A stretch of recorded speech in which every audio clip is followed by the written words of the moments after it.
Boa noite a todos. Boa noite aos nossos amigos da sala virtual. Façamos a nossa prece para iniciarmos, então, a reunião do estudo minucioso da noite de hoje. Deus nosso Pai, neste momento, Senhor, lhe pedimos a permissão necessária para darmos início a mais uma reunião do estudo do Evangelho, Senhor. Rogando que neste momento possamos estar sintonizados com o plano espiritual maior, recebendo as boas inspirações que nos são endereçadas através da nossa intuição, através dos nossos sentimentos. Possamos, Senhor, estarmos compenetrados neste estudo, a fim de que possamos verdadeiramente abrir a nossa mente, abrir o nosso coração para a sua mensagem, Senhor. Possamos reconhecer a importância do Evangelho de Jesus em nossas vidas. Estabelecer, Senhor, critérios e objetivos para que possamos cada vez mais domar as nossas más tendências, aprimorar as nossas virtudes e trabalhar, Senhor, pela corrigenda de nossos defeitos. Nos ilumine e nos instrua, hoje como sempre. Que assim seja, graças a Deus. Bom, aqui no salão pelo menos não tem ninguém novo, né? Todas as carinhas já não são conhecidas. Na sala virtual, se porventura tiver alguém novato, seja bem-vindo. Tá? O estudo, como sempre, é participativo. Essa reunião do EMEG, inclusive, é uma reunião de caráter participativo, né? O EMEG nunca é construído por uma pessoa somente. Geralmente tem uma pessoa aqui na frente só para direcionar as reflexões, mas as reflexões como um todo provêm de todo o grupo, tá? Não fiquem acanhados em função de ter que usar um microfone ou algo parecido. E exponham as ideias, as eventuais dúvidas, porque são processos que nós vamos construindo aí ao longo do tempo da caminhada, tá bom? E também porque a gente está sempre em processo de contratação. Então é bom que vocês vão falando, vão se expondo, para que a gente possa reconhecer os talentos ocultos, né, João? Bom, vamos começar hoje a trabalhar a passagem dos vinhateiros homicidas. Essa passagem também é conhecida por parábola dos maus lavradores, tá bom? Vou trazer aqui 4 traduções diferentes para a gente poder começar a trabalhar essa passagem. A primeira delas que eu trouxe é a tradução da Bíblia do Peregrino, essa Bíblia aqui de capa verde, tá? Essa Bíblia ela foi traduzida por um espanhol, Luiz Alonso, a partir das línguas originais da escrita da Bíblia, né? Nós temos lá o hebraico, o aramaico e o grego, koiné, principalmente no Novo Testamento. Qual que é o estilo dessa Bíblia? Ela tem esse caráter mais literal, não é uma Bíblia tão voltada assim para a parte técnica, tá? As notas de rodapé é uma Bíblia de estudo, então ela possui várias notas de rodapé. As notas de rodapé que tem nela é mais voltada para essa questão sentimental, essa questão que toca mais ao coração, tá? Qual que é o público, o ideal para ela? São leitores comuns, que desejam ler a Bíblia aí como uma obra literária, profundamente, sem perder, contudo, a profundidade. Temos também a Bíblia de Jerusalém, nós já falamos muito dela aqui, que também é traduzida das línguas originais, do hebraico, do aramaico e do grego, e chama Bíblia de Jerusalém porque foi organizada em Jerusalém. Tá? Era uma Bíblia muito mais técnica, ela é mais focada naquilo que a gente, na teologia, nós conhecemos como fitologia. Tá? Fitologia é esse estudo do histórico interpretativo da linguagem. Tá? Essa disciplina ela foca na análise, bem dizer, na restauração, na edição dos textos antigos e dos manuscritos, tentando aí unir conhecimentos de linguística, de literatura, de história, para compreender a cultura como um todo. Então ela tenta abranger mais esse processo como um todo. Tá? Altamente recomendada para aqueles que gostam de estudar o texto bíblico de forma mais técnica, altamente recomendado para seminaristas, para pesquisadores, que buscam análise aprofundada na estrutura dos textos. Além dela, traremos também a versão de João Ferreira de Almeida. João Ferreira de Almeida é um tradutor português, vinculado ao protestantismo. Ele também traduz baseado nos textos originais. Tá? Ao longo dos séculos, essa tradução dele passou por diversas revisões. Tá? As mais comuns que nós conhecemos hoje é Almeida Revista e Corrigida e Almeida Revista e Atualizada. Tá? Dentro do meio espírita, a tradução de João Ferreira de Almeida ela é muito utilizada também. O Sobral, por exemplo, gostava muito. Ele utilizava a versão revista e corrigida de 1969 nos textos dele de estudo bíblico. Tá bom? Nós vamos trazer aqui a versão, deixa eu só verificar se eu peguei a versão correta. Sim, edição revista e corrigida. A versão revista e corrigida, ela é mais fiel à linguagem original. Então, ela tem algumas palavras que são mais difíceis de entender no primeiro momento, enquanto a gente ainda não está mais acostumado, tá? Mas o sentido fica mais preservado. A revista e atualizada passou por uma revisão também como essa, só que atualiza-se a linguagem para uma linguagem mais atual, para que a gente possa ter mais facilidade na compreensão, tá bom? E, por fim, mas não menos importante, a tradução que o Haroldo é um estudioso da doutrina espírita, nos é muito caro, né, por esse trabalho todo que ele vem fazendo ao longo dos anos. E ele traduziu direto também, somente o Novo Testamento, direto do grego, tá? E com muitas notas de rodapé. As notas de rodapé dele são notas técnicas e também notas de interpretação mais espiritual. Então, a tradução também muito boa, muito confiável que nós temos. Tá bom? Essa passagem dos vinhateiros homicidas, ela está nos três evangelhos. Nós conhecemos como os evangelhos sinópticos. Tá? Ela é trabalhada em Mateus, no capítulo 21, versículos 33 a 46, Marcos 12, versículos de 1 a 12, e Lucas 20, versículos de 9 a 19. Para a gente contextualizar aqui, nós vamos fazer a leitura das 4 no que pertinho ao Evangelho de Mateus. Tá? Como a passagem é curtinha, dá para nós fazermos isso daqui. Só para a gente poder verificar as diferenças, as nuances das traduções. Tem alguém com a Bíblia de Jerusalém aí? Tem alguém com a Bíblia de Jerusalém aí? Ah, é a minha também, é. Você faz a leitura para nós, Ju?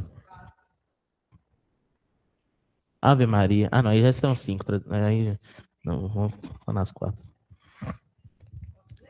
Pode. Para quem não achou ainda, é no Mateus, capítulo 21, versículo de 33 ao 46.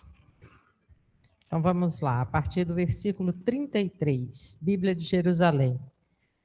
A versão de 1973, essa que eu tenho aqui. Escutai outra parábola.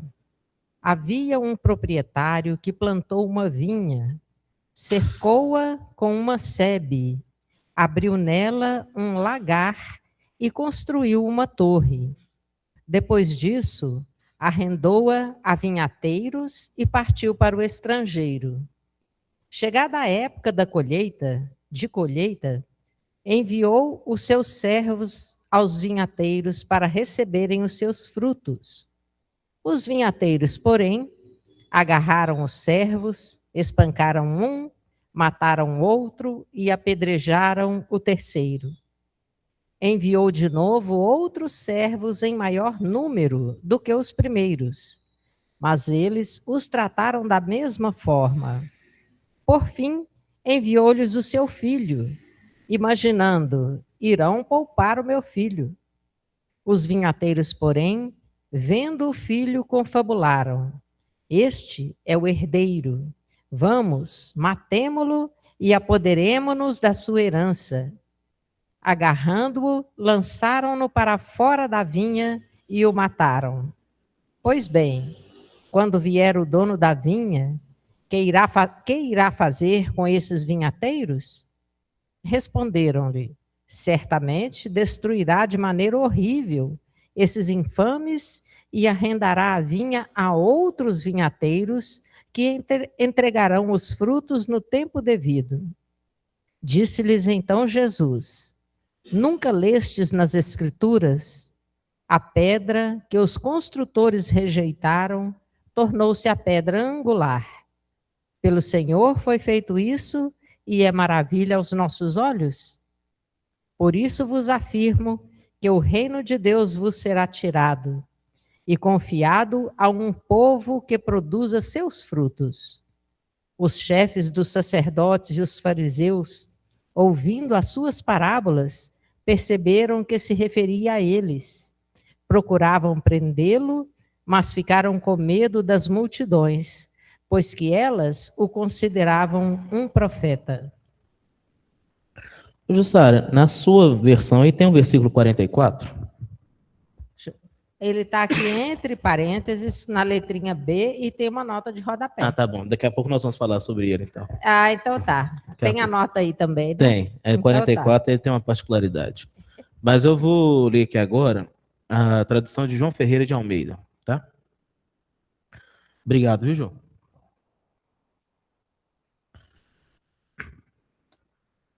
Ouvi ainda outra parábola. Houve um homem, pai de família, que plantou uma vinha e circundou-a de um valado e construiu nela um lagar. Edificou uma torre e arrendou-a a uns lavradores e ausentou-se para longe. E chegando o tempo dos frutos, enviou seus servos aos lavradores para receber os seus frutos.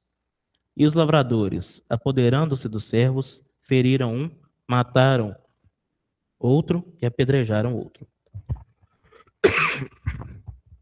Depois enviou outros servos, em maior número do que os primeiros, e eles fizeram-lhe o mesmo.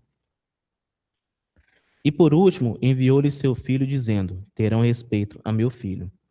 Mas os lavradores, vendo o filho, disseram entre si: este é o herdeiro, vinde, matemo-lo, e apoderemo-nos da sua herança. E, lançando mão dele, o arrastaram para fora da vinha e o mataram. Quando, pois, vier o senhor da vinha, que fará aqueles lavradores? Dizem-lhe eles: dará afrontosa morte aos maus e arrendará a vinha aos outros lavradores, que ao seu tempo lhe deem os frutos. Diz-lhe Jesus: nunca lestes nas Escrituras a pedra que os edificadores rejeitaram? Desculpa. Essa foi posta por cabeça do ângulo. Pelo Senhor foi feito isso, e é maravilhoso aos nossos olhos. Portanto, eu vos digo que o reino de Deus vos será retirado e será dado a uma nação que dê os seus frutos. E quem cair sobre essa pedra, despedaçar-se-á, e aquele sobre quem ela cair, ficará reduzido a pó. E os príncipes dos sacerdotes e os fariseus, ouvindo essas palavras, entenderam que falava deles. E, pretendendo prendê-lo, recearam o povo, porquanto tinham por profeta. Garganta tá ruim, gente. Não sei se eu chego até o final da temporada, não, tá? Mas nós vamos tentar. Essa foi a tradução de João Ferreira de Almeida. Fernandinho, você não é para nós dar outro? Fazendo favor.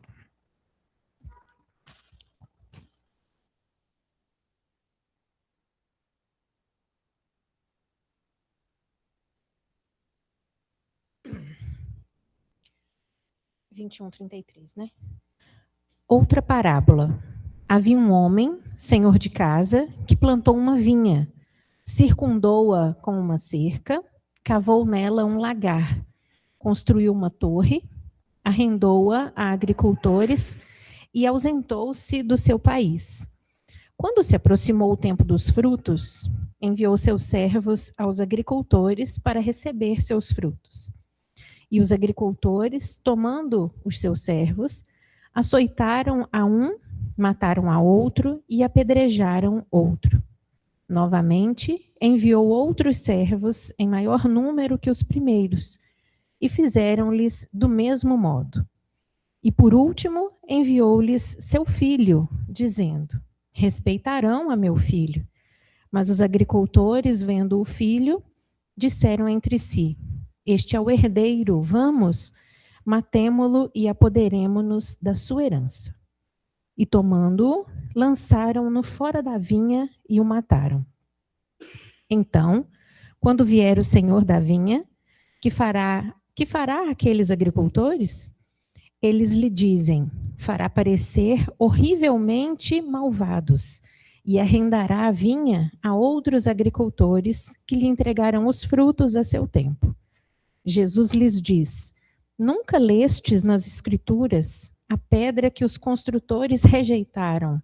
Essa se tornou cabeça de ângulo, proveio do Senhor e é maravilhosa aos nossos olhos? Por isso vos digo que o reino de Deus vos será tirado e será dado a uma nação que produza seus frutos. Quem cair sobre esta pedra ficará despedaçado. Sobre quem ela cair, o esmagará. E tendo ouvido as suas parábolas, os sumos sacerdotes e os fariseus entenderam que falava a respeito deles, e procurando prendê-lo, temiam as turbas que o consideravam profeta. Obrigado, Fernandinho. Para nós terminarmos a leitura do Evangelho de Mateus, agora restou a Bíblia do Peregrino. Você quer fazer a leitura também, Fernandinho? Aproveitar da boa vontade da Fernanda, que vocês não precisam ficar ouvindo eu ficar tossindo toda hora. Escutai outra parábola. Um proprietário plantou uma vinha, rodeou-a com uma cerca, cavou um lagar e construiu uma torre. A seguir, arrendou-a para alguns agricultores e partiu. Quando chegou a colheita, enviou seus servos para recolher dos agricultores o fruto que lhe cabia. Eles agarraram os servos, espancaram um, mataram outro e apedrejaram o terceiro. Enviou outros servos mais numerosos que os primeiros e os trataram da mesma forma.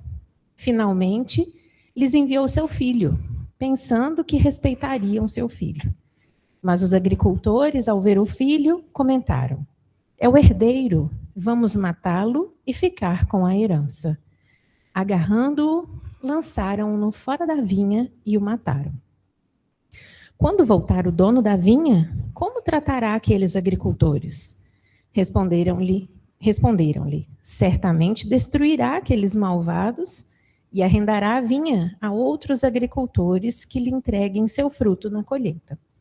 Jesus lhes diz: nunca lestes na Escritura: a pedra que os arquitetos desprezaram agora é a pedra angular.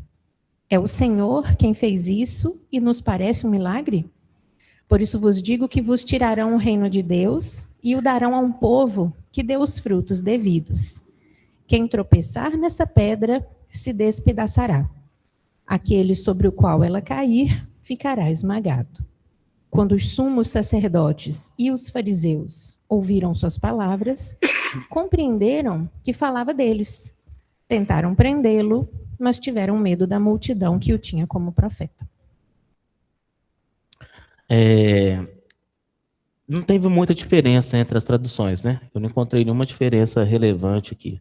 Tá? Então, nessa passagem específica, todas as 4 traduções que eu consultei, elas estão bem próximas em termos aí de significado das palavras empregadas. Tá? Agora, existe uma diferençazinha, pouca também, entre as narrativas dos evangelhos. Tá? Dessa vez, dessa temporada agora, eu escolhi ficar com a tradução da Bíblia do Peregrino. Tá? Achei que é uma tradução que me calou mais ao coração, assim. Então, nós vamos adotá-la. Essa edição da Bíblia do Peregrino é do ano de 2017. O foco central que nós vamos trabalhar aqui nessa temporada é, de fato, o Evangelho de Mateus. Só que nós não vamos deixar de considerar, quando for oportuno, os outros evangelistas também, tá? Esses relatos paralelos. Agora, para a gente acabar de abusar da boa vontade da Fernandinha, a gente vai pedir para ela ler agora Marcos e Lucas. Marcos é capítulo 12, versículos de 1 a 12.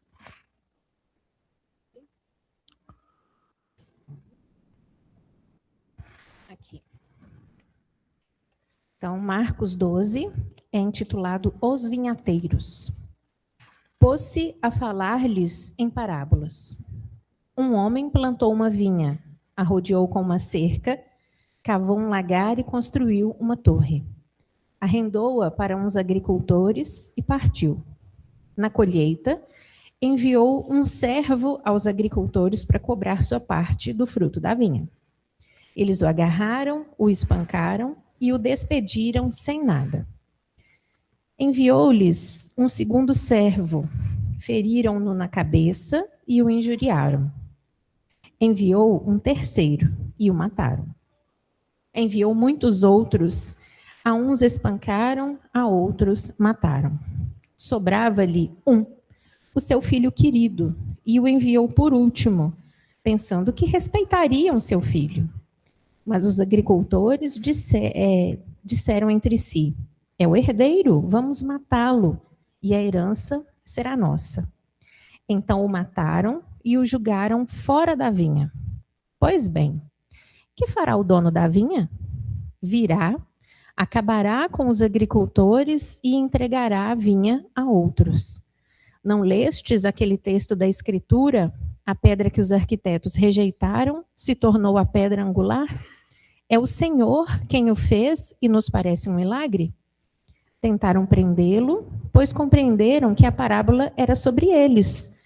Mas como temiam o povo, deixaram-no e se foram. Perfeito.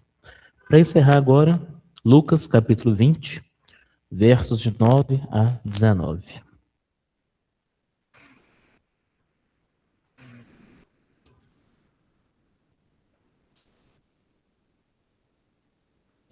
Pode. Intitulado Os Vinhateiros também. Contou ao povo a seguinte parábola. Um homem plantou uma vinha, arrendou-a para alguns agricultores e se ausentou por bastante tempo. No tempo oportuno, enviou um servo aos agricultores para que lhe entregassem o fruto que lhes correspondia. Mas os agricultores bateram nele e o despediram de mãos vazias. Enviou outro servo, mas eles bateram nele, o insultaram e o despediram de mãos vazias. Enviou um terceiro, e eles o feriram e lançaram fora. Então disse o dono da vinha: que farei? Enviarei o meu filho predileto. Talvez o respeitem. Mas ao vê-lo, os agricultores deliberavam entre si: é o herdeiro, vamos matá-lo para ficar com a herança. Lançaram-no fora da vinha e o mataram. Pois bem, que fará com eles o dono da vinha? Irá, acabará com esses agricultores e entregará a vinha a outros. Ao ouvir isso, disseram: Deus nos livre. Ele, olhando-os fixamente, disse-lhes: então, o que significa isso que está escrito? A pedra que os agricultores rejeitaram é agora pedra angular. Quem tropeçar nessa pedra se despedaçará, e aquele sobre quem ela cair, ela o esmagará. Os letrados e sumos sacerdotes tentaram pegá-lo nesse momento, pois haviam compreendido que a parábola era para eles, mas temeram o povo. Muito obrigado, Fernandinha. Vocês perceberam alguma diferença entre os evangelhos? Não são muitas, não, mas tem algumas. Tá? O que eu reparei primeiro? Ó? Aí, se eu não falar algumas, vocês vão me ajudando aí para a gente completar. Sobre o detalhamento da vinha. Só Mateus e Marcos narram a presença da cerca, do lagar e da torre. Lucas não fala nada sobre isso. Tá? Nós vamos ver o significado de cada um desses elementos quando a gente for dar início à parte interpretativa. Tá? No primeiro momento, nós estamos fazendo apenas um apanhado aqui das diferenças entre as narrativas. Tá? Deus planta, né?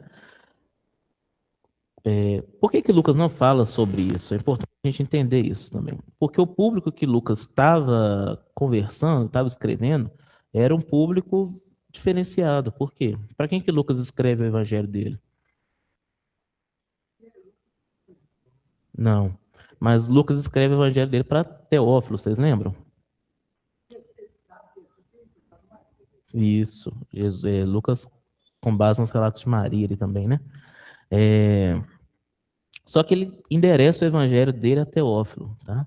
A gente, por consenso de estudo, a gente entende que o público do evangelho de Lucas era um público que predominantemente ele falava a língua grega, tá? Então era um povo que estava fora da Palestina. Para o leitor, esses 3 detalhes não faziam tanta importância assim. Por quê?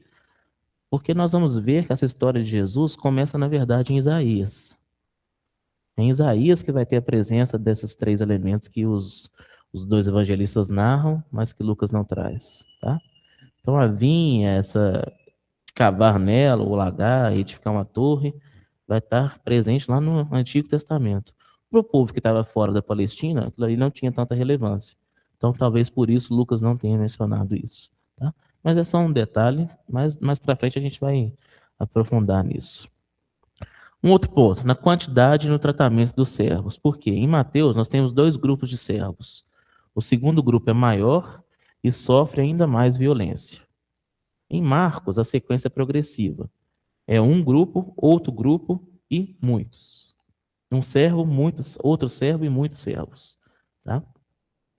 Em Lucas, nós temos 3 servos específicos, e eles são tratados de forma progressiva também. O primeiro deles é espancado, o outro espancado e insultado, e o outro ferido e expulso. Então tem essa diferença da quantidade e no tratamento do servo.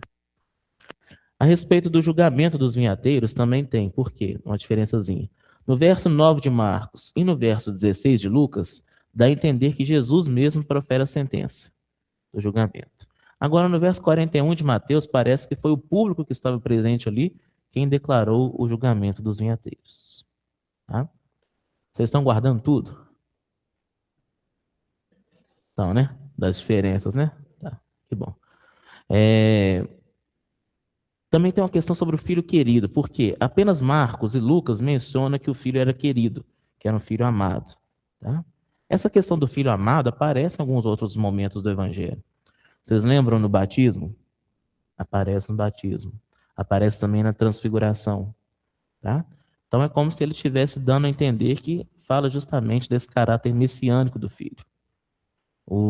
Ao passo que Mateus foi omisso quanto a isso. Pode?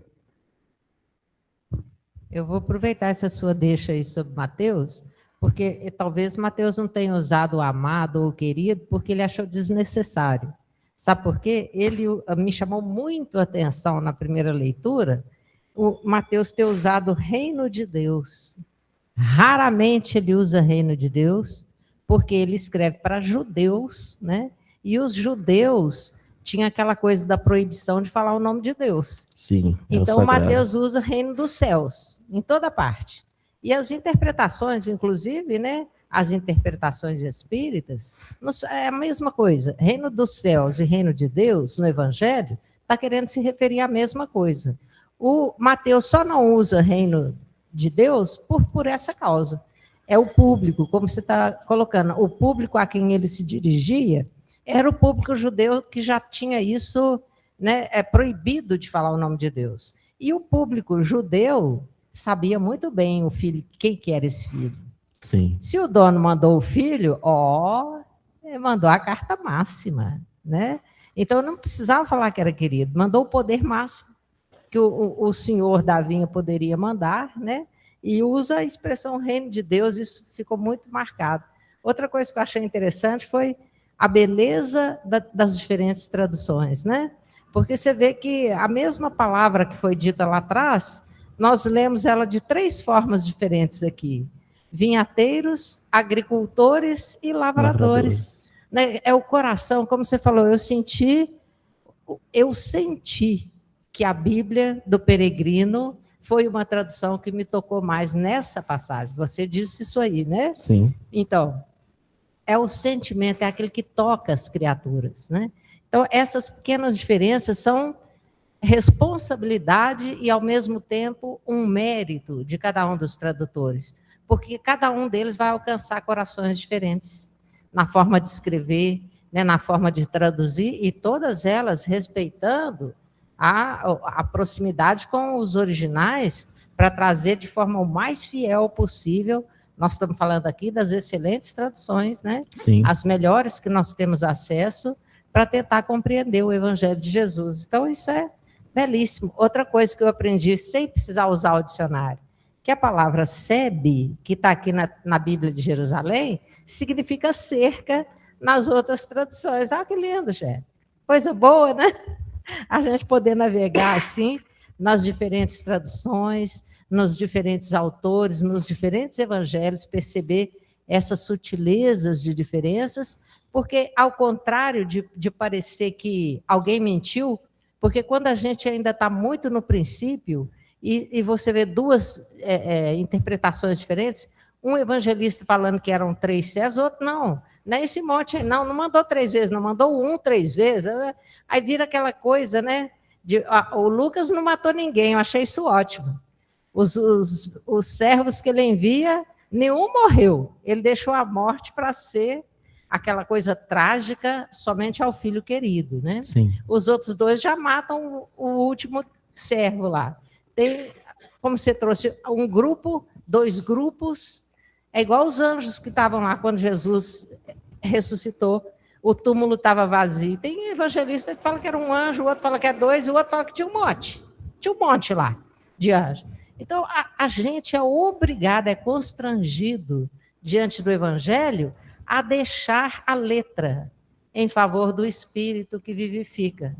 A letra ela é própria de quem escreveu, de quem traduziu, né, de quem conta a história. Cada um de nós que for contar uma história aqui, contar a história da reunião de hoje, vai contar de um jeito. Alguns vão contar detalhes que tocaram mais o coração, outros não vão nem lembrar desse detalhe, vão contar outra coisa. Então, é importante a gente conseguir desvincular, né, da letra e conseguir mergulhar no espírito, porque isso é que vai mudar o nosso coração. Tem 2000 anos que nós estamos tentando fazer essa mudança e o mundo ainda está essa loucura que a gente está vendo. Então, é preciso que essa mudança parta do nosso coração, né? E mudar o coração não é fácil, gente. Nós estamos na repetição há muitas encarnações e a gente acomoda mesmo. E a gente não quer sofrer, é o medo de sofrer. Então, começa a ir para o lugar comum, para o lugar de conforto, né? E evita o mergulho real naquilo que é necessário e que importa. Sim. Esta é uma passagem duríssima.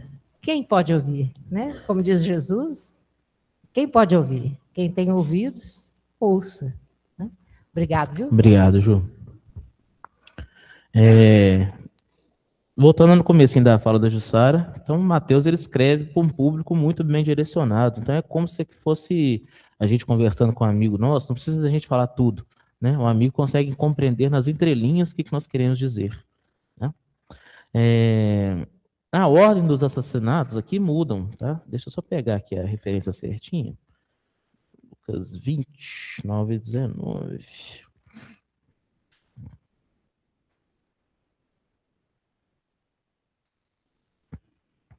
Ó, Mateus e Lucas lançam o filho fora da vinha e o matam. Tá? Marcos, eles matam e depois jogam o filho fora da vinha. Tá? Lucas é o único que vai registrar a seguinte fala, que não seja assim. Lá no verso 16 aqui, ó.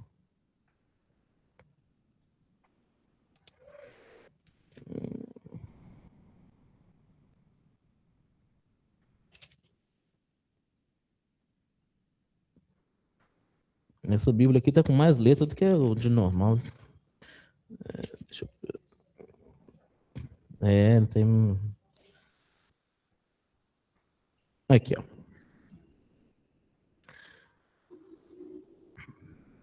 No versículo 15, né? E lançando fora da vinha o mataram. Que lhes fará, pois, o senhor da vinha? Irá e destruirá estes lavradores e dará a outros a vinha. E ouvindo eles isto, disseram, não seja assim. Tá? Então é o único evangelho que traz essa expressão. Somente Mateus que anuncia essa retirada do reino que nós vemos lá no versículo de número 41.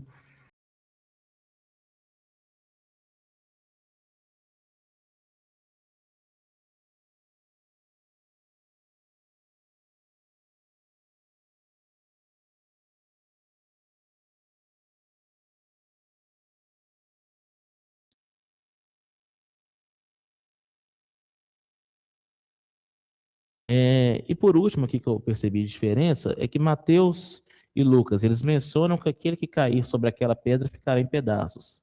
Marcos é omisso nessa parte. Tá? O versículo 44, por que na versão da Jussara estava entre parênteses ali? Na minha versão aqui da Bíblia do Peregrino, ela tem alguns asteriscos também. Porque muitos manuscritos de Mateus não têm esse versículo 44. Então, provavelmente, esse versículo 44 que nós lemos aqui, que ele fala: quem tropeçar nessa pedra se despedaçará. Aquele sobre o qual ela cair ficará esmagado, provavelmente foi retirado do Evangelho de Lucas e inserido aqui no Evangelho de Mateus, porque tem muitos manuscritos que não trazem essa passagenzinha. Bom, então, o que a gente conclui dos evangelhos aqui da leitura? Elas têm um núcleo tradicional muito comum, só que a mensagem é transmitida através de redações distintas, que elas vão refletir interesses teológicos e contextos da audiência, de quem vai ouvir, quem vai ler, diferente, tá? Tá tranquilo até aqui, né? Então nós vamos agora passar para uma parte mais interpretativa, dar início à parte interpretativa. Bom, como a gente já havia dito, nós vamos pegar como base o Evangelho de Mateus. O Evangelho de Mateus, a passagem está no capítulo 21, e nós vamos iniciar lá no versículo 33. Fala assim: escutai outra parábola. Um proprietário plantou uma vinha, rodeou-a com uma cerca, cavou um lagar e construiu uma torre. A seguir, arrendou-a para alguns agricultores e partiu. Tá. Vamos lá. Jesus vai contar uma história. Ele fala: escutai outra parábola. Então, ele está dando um comando. Escutai outra parábola. Vai contar uma história. Essa história ela não surge de forma isolada. Ela nos remete a uma imagem que já era conhecida das Escrituras, que é a imagem da vinha. Tá? O profeta Isaías, ele escreveu um canto profético em forma de poesia parabólica. Gravaram isso? Canto profético em forma de poesia parabólica. O que é isso? Daqui a pouco nós vamos resolver essa questão. Mas é o seguinte, é intitulado Canto à Vinha. Vocês pegaram o livro de Isaías, no capítulo 5, versículos de 1 a 7. Está lá, Canto à Vinha. Tá? O que significa essa questão do canto profético em forma de poesia parabólica?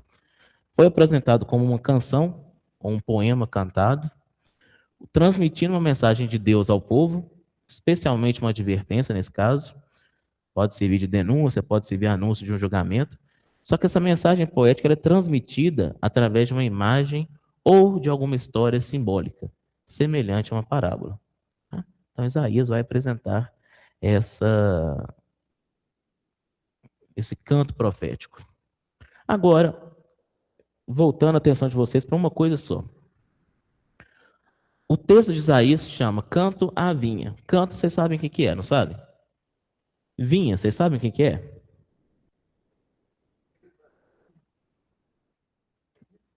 Vamos por parte, para a gente entender essa questão da uva.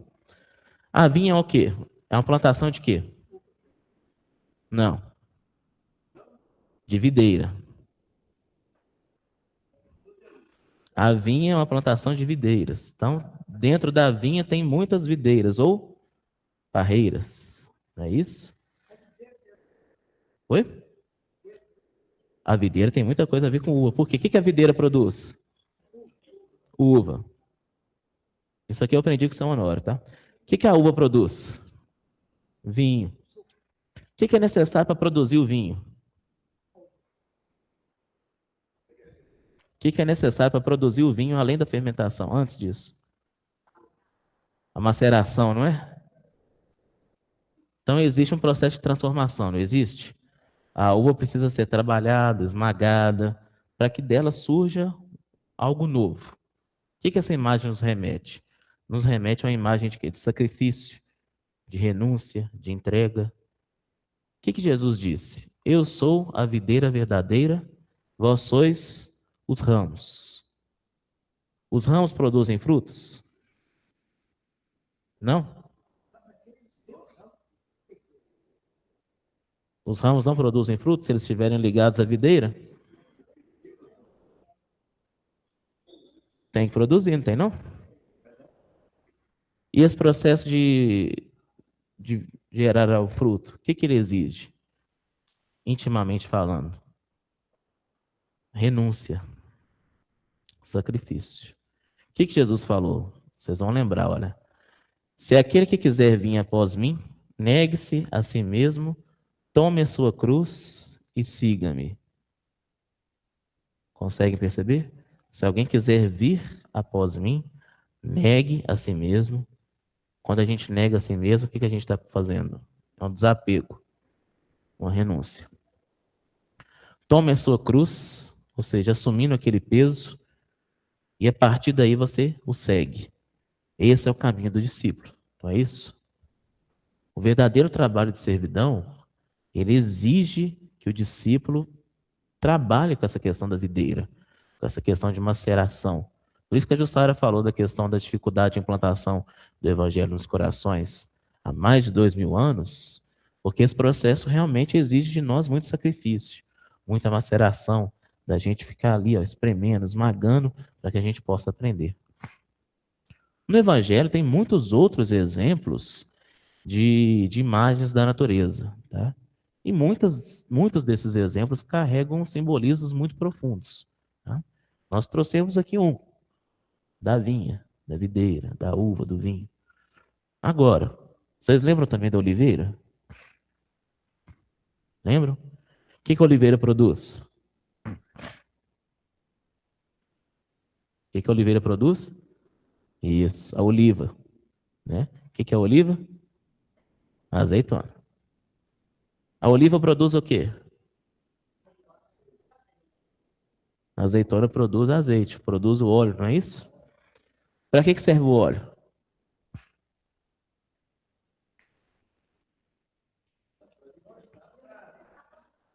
Hoje em dia, para fritar pastel. Misericórdia.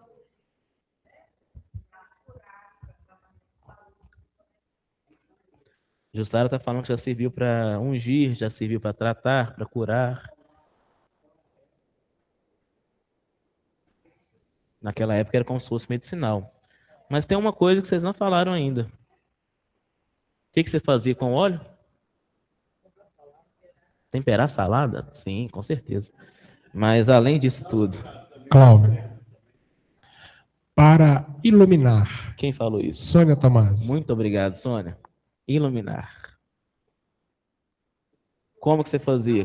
Colocava-se o azeite na lâmpada para que, com a queima do óleo, produzisse a chama que iluminava. Quando a gente trabalha nisso no Evangelho, é como se o óleo se queimasse para fazer luz em favor do outro. Nesse processo nosso de transformação íntima. Por quê? A gente se queima, as nossas más tendências, o velho homem, e nesse processo de queima, tal qual a oliva, o óleo, a gente produz luz que ilumina outros que estão à nossa volta. Porque ninguém, em termos de evangelho, quando se dispõe a melhorar, influencia somente a si próprio. Por exemplo, a pessoa que está lá dentro da casa dela, convivendo com a família dela em dificuldade, em função de um vício, por exemplo. A pessoa, então, decide lutar contra aquele vício e decide, então, aprender e praticar o evangelho de Jesus. Só que a pessoa não era viciada sozinha, o resto da família também tinha alguma dificuldade nesse sentido. Só aquela pessoa vai ser beneficiada por aquilo? Não. A transformação que ela está operando em si vai causar interferência em todo mundo que está ali no convívio familiar dela, inclusive os encarnados. Então, a luz do evangelho, quando ela se acende, ela não fica reclusa em um local só. Ela consegue iluminar de forma diametral, consegue estender aquela claridade para várias outras pessoas, vários outros ambientes. Tá? Tal qual o processo aqui da oliva. Tranquilo até aqui, gente? Claro, né? São metáforas bem simples. Bom, dito isso, convidar vocês, então, a fazer uma viagem lá no Antigo Testamento. Tá? Eu prometo que eu não vou tentar fazer isso todos os dias, mas pelo menos hoje nós vamos fazer isso, para a gente entender aqui qual que era o plano de fundo dessa passagem. Tá? Então, quem tiver com a Bíblia aí, pode ir lá no livro de Isaías, no capítulo 5.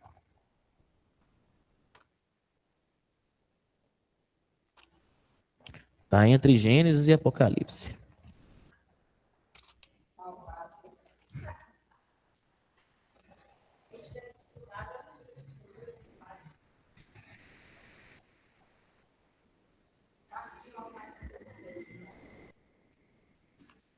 Todo mundo achou aí? Tem vários. Tem vários. Capítulo 5. Essa questão da vinha vai trabalhar em vários locais, inclusive Jeremias vai trabalhar isso praticamente no livro dele todo também, dessa questão desse convite. Mas aí nós vamos adentrar em outro momento. Bom, façamos a leitura. Canto à vinha. Percebam que é um texto meio que poético, tá? Vou cantar em nome do meu amigo um canto de amor para sua vinha. Meu amigo tinha uma vinha em fértil colina. Cavou-a, tirou-lhe as pedras e plantou boas cepas. Construiu no meio uma torre de guarda e cavou um lagar. E esperou que desse uvas boas, porém deu uvas azedas. Pois agora, habitantes de Jerusalém, homens de Judá, por favor, sede juízes entre mim e minha vinha. O que mais devia eu fazer por minha vinha que eu não tenha feito? Por quê? Esperando que desse uvas boas, deu uvas azedas. Pois agora vos direi o que vou fazer com minha vinha. Vou tirar seu muro para que sirva de pasto, derrubar sua cerca para que a pisoteiem. Vou deixá-la arrasada, não a podarão nem cavarão. Crescerão sarças e cardos. Proibirei às nuvens que chovam sobre ela. A vinha do Senhor dos Exércitos é a casa de Israel. Sua plantação preferida são os homens de Judá. Deles esperou direito, e aí tendes assassínios. Esperou justiça, e aí tendes lamentos. Parece com aquela parábola que Jesus estava falando? Parece muito. Parece muito. Muitos elementos comuns. Por isso que eles entenderam a mensagem, justamente. Quando a gente lê o Evangelho, que a gente vê essas parábolas de Jesus, às vezes nós temos uma dificuldade imensa de compreender. Por quê? Passaram-se 2000 anos. Os exemplos que Jesus utilizou lá, praticamente estão muito desatualizados dos exemplos que nós temos hoje, em termos de cultura, em termos de vivência. Consegue se aplicar nos dias de hoje? Com toda certeza. A mensagem do Evangelho é atemporal. Não está circunscrita em um só tempo. Agora, os exemplos, alguns nós temos dificuldades para compreender. Mas para eles era muito fácil. Eram elementos do cotidiano deles. Então Jesus vai dar muito exemplo de quê? De plantação, de elementos do dia a dia que eles utilizavam, candeia, alqueire e vários outros exemplos, né? Então, era comum para eles. Por isso que lá ele vai falar sobre isso. O livro de Isaías era um livro muito estudado pelo povo da época de Jesus, tá? Hoje, por exemplo, a gente vai começar a reunião aqui no Abrigo. A gente pega um livro de Emmanuel para ler, pega um Evangelho segundo o Espiritismo para ler, né? Lá na época, eles pegavam um pergaminho de Isaías. Lia-se, então, o livro de Isaías. Era comum isso. Então, eles conheciam muito bem as Escrituras, tá? Bom, quando Jesus, então, ele conta a parábola dos vinhateiros homicidas, ele não está criando uma imagem desconhecida para os seus ouvintes. Ao contrário.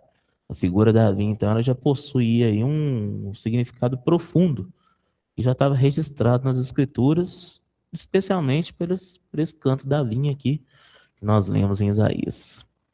Antes da gente compreender a parábola de Jesus, é importante a gente perceber quais elementos ele retoma do profeta e quais elementos novos ele acrescenta. Porque muitos ele vai trazer da história de Isaías para cá, e outros ele vai acrescentar. Tá? Em Isaías a gente encontra o quê? Um proprietário que planta uma vinha. Ele escolhe um terreno fértil, prepara a terra, remove as plantas, planta boas cepas, constrói uma torre de proteção, prepara um lagar. Tá? Em Jesus a gente encontra praticamente a mesma descrição. Um proprietário planta uma vinha, cerca, constrói uma torre, prepara um lagar. Quando a gente ouve a descrição da vinha, um judeu que estava familiarizado com as escrituras, ele seria imediatamente conduzido à reflexão que Isaías trouxe. Tá? Porque quando a gente ouve alguém falando alguma coisa para a gente geralmente associa a algo que nós já sabemos. Né? Não, fulano de tal está falando tal coisa. Espera aí. Mas eu ouvi tal coisa de Beltrano também, certa feita. Mas eles estão falando da mesma coisa, a mesma mensagem, de forma diferente. Mas a gente faz o tempo todo essas associações. Né? Nos dois textos existe uma ideia central. O proprietário investe, cuida da sua vinha, esperando o quê? Frutos. Esperando a rentabilidade através dos frutos. Em Isaías, o proprietário espera boas uvas. Mas o que ele encontra? Encontra uvas azedas. Na história que Jesus traz, ele envia seus servos para receber os frutos que lhe pertenciam, o proprietário. Em ambos os casos, existe uma expectativa legítima, né? E todo o cuidado que foi empregado ali deveria, então, retornar com os frutos que eram esperados. Um outro ponto de aproximação é a respeito da identidade da vinha. Isaías ele esclarece que a vinha do Senhor dos Exércitos é a casa de Israel. Preste atenção nisso. A vinha do Senhor dos Exércitos é a casa de Israel. Portanto, essa imagem da vinha representa o quê? O povo escolhido e sua relação com Deus. Gravem isso. A imagem da vinha simboliza o quê? Representa o povo escolhido e sua relação com Deus. Quando Jesus vai utilizar essa figura novamente, ele está retornando um símbolo que já era conhecido. Seus ouvintes não estavam diante de uma história simples sobre agricultura. Eles conheciam a linguagem profética e eles interpretavam isso já corretamente nesse ponto. Olha, a vinha está falando o quê? Sobre o povo escolhido e sua relação com Deus. Por isso que no final aqui da história de alguns evangelhos, os fariseus vão querer o quê? Prender Jesus. Eles querem atacar Jesus, porque eles percebem na hora. Olha, o que esse homem está falando é sobre nós. Só que Jesus, vocês lembram como o Glasson trouxe para nós aquela questão do processo pedagógico de Jesus?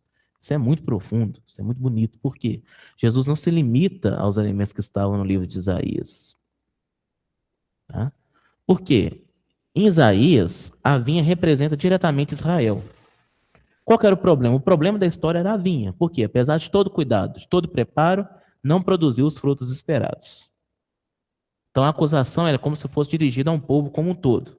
Deus esperava justiça e encontrou injustiça. Em Jesus, a imagem da vinha, ela é retomada? É, mas há um deslocamento na ênfase. Por quê? A vinha agora continua carregando o simbolismo de Israel, só que Jesus introduz quem?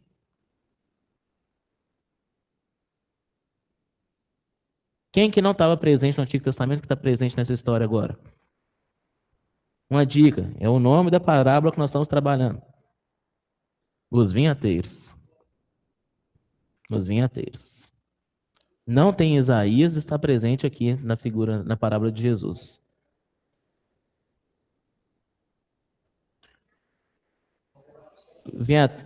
Na parte interpretativa nós vamos entrar daqui a pouco, vocês estão lá na frente, calma lá. Mas entendam isso, Jesus apresenta então a imagem dos vinhateiros, tranquilo? Por quê? Eles receberam a responsabilidade de quê? De conduzir e de cuidar dessa vinha. Então ele não está falando que o problema deixou de ser a vinha, ele está mostrando uma dimensão mais profunda. Por quê? O problema está na responsabilidade daqueles que deveriam zelar pela vinha. Então a vinha é algo de Deus? Sim, o problema não está nela, está no problema daqueles que deveriam zelar por ela. Conseguem compreender a diferença? O salto que Jesus dá? Agora, Jesus também acrescenta o quê? Os servos enviados pelo proprietário. Esse elemento não aparece lá no canto da vinha de Isaías. Por quê? Na parábola, os servos eles são enviados para poder receber os frutos. Só que eles são rejeitados, espancados e mortos pelos vinhateiros. Essa imagem é como se ela estivesse ampliando a denúncia da história. Deus enviou seus mensageiros, Deus enviou seus profetas, só que frequentemente eles foram o quê? Rejeitados pelo povo, especialmente por suas lideranças, que teoricamente era o povo que tinha o conhecimento necessário para poder reconhecer um caráter de um verdadeiro profeta. Vide o que os próprios fariseus fizeram com Jesus. Não é à toa que Jesus falou que Jerusalém matava os seus profetas. Bom, a parábola de Jesus, então, ela funciona como se fosse uma confirmação, uma continuação do aprofundamento do canto da vinha de Isaías. Tá? O profeta apresentou uma vinha que decepcionou o seu proprietário por não produzir esses frutos esperados. Jesus retorna essa imagem falando que o problema não era apenas a falta de frutos, mas também a resistência daqueles que, tendo recebido a responsabilidade sobre a vinha, rejeitaram os enviados de Deus e finalmente rejeitariam o quê? O próprio filho. A coisa agora ganha uma nova extensão. Não é simplesmente a vinha que é problemática. O problema tem nome, o problema tem sobrenome, o problema tem época, o problema tem razão de ser. Jesus traz para eles é isso. Percebam que Jesus era tão perspicaz que na passagem de Isaías aqui, não teve nenhuma condenação. É como se o julgamento tivesse ficado em aberto. Porque olha aqui, ó. Pois agora vos direi, o que vou fazer com minha vinha? Eu vou tirar seu muro para que sirva de pasto, derrubar sua cerca para que pisoteiem. Vamos lá em Mateus agora? Para a gente encerrar.